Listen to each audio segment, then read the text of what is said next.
And welcome to another video on the channel. Today we're going to be going over Sorare data. We're going to go over a few of the key features that you can use to run your team effectively. This is the site that I use to run all of my decisions through. I look at all of the player graphs. If you guys have watched some of my previous videos, I obviously have the player graphs up when I'm explaining some player from Sorare data. So I'll give you a little bit more in-depth detail as to what is actually on Sorare data so that you can more effectively manage your team. So shout out to Ryan for the suggestion on the video. If you guys do have any suggestions, please feel free to chat me. Get me on Discord, on Twitter, anything like that, Instagram as well, and give me all of your suggestions if you want to see a video done about a specific topic. So without any further ado, we are going to get straight into it.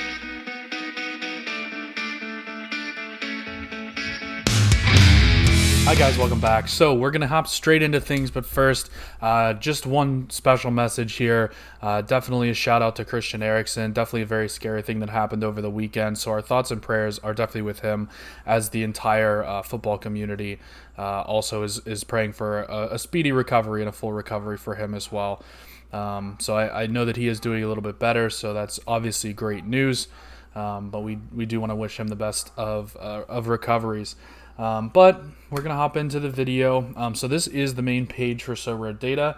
You can see actually a little bit of information here that can kind of help you out. So offer volume is one thing that I look at when I first get on the site. This is way down right now. Normally you want to see it up in like the 90s, even to 100. Is a pretty good offer volume over 24 hours. Right now, this means there aren't a lot of people making offers. There aren't a lot of people exchanging cards. So naturally, prices are going to dip. Even if the price isn't necessarily listed very low, a lot of times when the offers are so low, you can make low ball offers and get them accepted. And conversely, when you're selling cards, it's going to be a lot more difficult to sell cards when the offer volume goes down. So that's one thing that I will check immediately once I hop on the home page here. The first thing I'm going to highlight is actually the play screen here. So a lot of people don't know this. Sorare data has its own league and its own cups. So we'll go into the cups here just so you guys can see. So they have a bunch of different cups here. A lot of them have different requirements to enter. They're starting a new RotoWire Cup this week, and then I think there'll be a new Sorare Data Cup next week, because I think they're in the final of one right now. So basically the cup, just you get paired up with another manager, and whoever has the higher score advances. So very easily, just like the FA Cup, whoever, it's head-to-head knockout style. If you win, you move on. If you lose, then you're out, and you have to wait for the tournament to reset and start over again. So keep an eye on that. Those are really fun to enter. If you do win one of these tournaments, you also get I believe it's a rare card. So definitely another way to use your Sorare cards and have a little bit more fun. And then obviously we have leagues here too. So the leagues will be they will be 11v11 with substitutes. So you can see, let's go into this one. So again, you just paired up with someone head to head. You set out your best 11, and then just like Sorare, you get points based on how many points your team scores overall. Then you can add subs too if you have enough players to do so. So that's one thing a lot of people don't know about, is just the play tab here. That's another way to use your cards. Definitely helpful there. The next thing I'll use when I'm going into a game week is lineup builder. So we're going to come into game weeks 176 because it's the next week I have playing. I have any players playing. So we can look at a couple of things when we come in here. First of all, it gives us the option of goalkeeper, defender, midfielder. So we can, sort our team by that and look at exactly, how many players we have at each position that are going to be playing in a specific week. Now, this won't include your common cards. So if you do play a common goalkeeper, you will not see them here, which is fine. But this just gives you a little bit of an idea. So I have two goalkeepers here, Krupo and Cisniega. So if I'm going to compare them, first thing I'm going to look at is the last 15. So this is going to tell me generally how good the player is overall. Last 15 is a little bit bigger sample size. So that's going to tell me generally what I can expect over a long period of time. The last 5 is going to tell me how hot the player is right now. So the last 5 is going to be a little bit, bigger spread. There could be some higher numbers and some lower numbers there. But generally, you're gonna compare these two. And then another thing here is the opponent. So in this case, Cisniega is actually facing a much worse team here in Houston than Maxi Croupeau is facing in Salt Lake City, or Real Salt Lake. That's one thing that I will keep in mind here. Croupeau's been the starter for me for the entire time that I've had my team, but Cisniega may get a look here just simply because of the team that he's playing. He's playing a team that gives up a ton of points to opposing goalkeepers. The other thing you can do is this power adjusted tab here. So that'll tell you what the scores would be with their bonuses included. So you can get a better idea with if I go to the rest of my team here. So you can see the last 15 scores here, but if I turn on the power adjusted, actually I think I just turned it off. That's kind of odd. So this is actually off, I guess, right now. But anyway, so we can see that Keegan Rosenberry here is 56, 55, 54. Then if we turn this on, that's what they would get with the bonus. So you can see Trusty, because he has a bigger bonus, is actually a little bit better start than Keegan Rosenberry. So Trusty would be a little bit higher just because he gets that 6% bonus as opposed to that 3% bonus. So that's one thing that you want to look at here. You can also, sort this by league. You can sort this if you're going to a higher league. You can do super rares or uniques. And then you can also do by injury status, play status, everything like that. So this is a good tool to just kind of give you an idea of what your total roster looks like, and you can kind of pick and choose your team from there. And then you can also hit this show last 15 scores if you want to see exactly what the scores have been over the last 15. So you can see that there. So that's the first thing that I'll do going into a game week. Go into lineup builder, take a look at the opponents, take a look at my players' last 15s, take a look at their last 5 to see who's on good form right now, and I'll set my lineups that way. So that's a very helpful feature. The next one, so market, I don't use a whole lot. I would say probably sometimes I go into this completed bundle auctions just because it's very difficult to see the auction, like the bundle auctions, but I don't really use that too much. One thing here, charts can be helpful. One of these charts is pretty helpful. So you can see down here at the bottom, number of lineups for each game week. This will give you an idea of how many lineups to expect, which can kind of help you if you're trying to break down which league you should enter. So you can do, All-Star Division 3, say you want to move up a league. Well, that's been a little bit lower comparatively to what the peak was. So right now might be a good time to enter All-Star 3. Now, obviously, that's because there aren't very many teams playing. So that number will probably increase when all the teams come back. But this can give you a good idea. If we go to Champion America, can give you a good idea of how many lineups are getting entered into each of these game weeks here. So that chart can be helpful. This is also a good one for kind of gauging demand. You can kind of see how many people are playing, and if this line is going very very straight up and down, it means a ton of new people are getting on the site. Whereas right now it's kind of flattening out a little bit. So you can see there aren't quite as many new people here over the summer as there were in the spring. So that's another one that I just keep an eye on. I wouldn't do that every time, just kind of from time to time. The next big one here is Scout. So Scout is going to be how I'm going to go and find any players that I want. I'm going to do this with a couple different things. So player ranking will give me a good idea of exactly what's out there if I don't know what I'm looking for. This is a good way to kind of come in here and say I want to find a goalkeeper that's played at least 10 games and just filter it. Or if I'm looking for a specific week, say I want somebody that's playing in 176. If I'm looking for a goalkeeper to play in a specific lineup, I can come in here and do this. And this is the default sort is on last 15 average.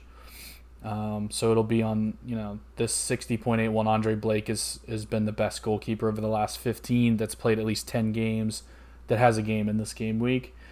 So that can be helpful to know. It'll give you the prices as well down here. So a lot of times I'll go through and just kind of scan and look for maybe a lower number. Like This Murakami guy seems lower. Jimmy Mauer's a little lower right now. So just kind of go through and try to see if I find any deals, something like that. So that's one way that I'm going to go and look for players. Another way, if I'm more focused on the score of a player, I'm going to use the find player. One of the things that this has that the other doesn't, you can sort by player status. So sometimes this is a good thing, sometimes it's not a good thing. Sometimes this is very accurate, and you'll get, if you just look at starters, you'll only kind of get people that start. But sometimes if a guy's been hurt and he's coming back, it'll list him as a reserve or a substitute. So sometimes you can kind of eliminate too much. So sometimes you actually want to search by all three of these. And if you just highlight everything, it'll search by all three. And then you can obviously search by position, age, all that kind of thing. And then a lot of times what I like to do is find good players over the long term. So I'll actually uncheck this past 5 games. I don't really care how good the player's been over the last 5 games. I don't care if they're in good form. And sometimes I even want them in bad form. I kind of want them a little bit further down because the price will be a little more depressed. And then I'll just come over here to this last 15. Normally I just do that just to make sure that I get everybody. And then I'll put this score at whatever I want. So if I'm looking for a really, really good player, maybe 50. If I'm just looking for a grinder, an ETH grinder, I'll put it at 40. And then I'll put this, the other thing this has is percentage played and percentage started. I love this percentage started. So I'll put this at like 70%, 80%, something like that. Because a lot of times when you're looking at the percent played, you could get a forward that is essentially just a super sub and comes into every single game, but they only play, 15 minutes a game. That's really not very helpful. That's 25 points and really very little opportunity to score any more points than that. So this percent of games started is actually a big thing here, and then you can sort it by the price as well. Just hit search, and I search for a lot, so this might take a while. Take a couple of these off, maybe. Search in a specific league. There we go. So you can see of the guys that have started 70% of the last 15 games and have at least a 40 average score. And the goalkeepers, this is what we're looking at. Search this again.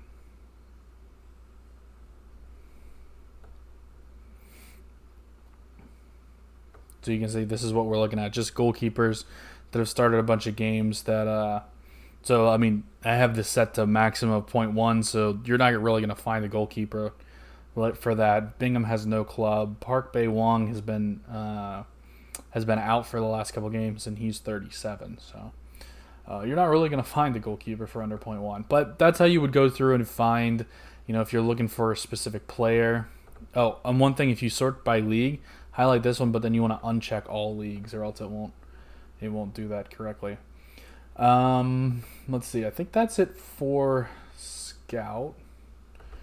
The last couple things that I'll use, so this is kind of how I go through every single day. The lifeblood of my, keeping up with my team, checking my team, is going to be this page here. So it's just under your manager name and then my gallery. And I literally just go through, check, the price, the best market price, check the best market price. If it's gone up, I might list, I might, save them.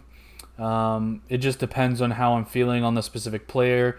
So you can see these are all the defenders that I have. So Figal's a little high, so I might list him.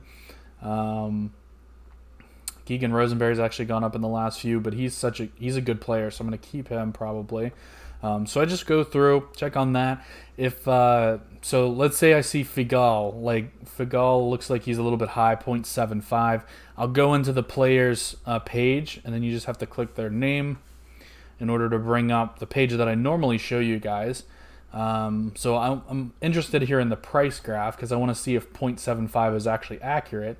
And the last sale was 0.031. So I'm very unlikely to get 0.075 for Figal here.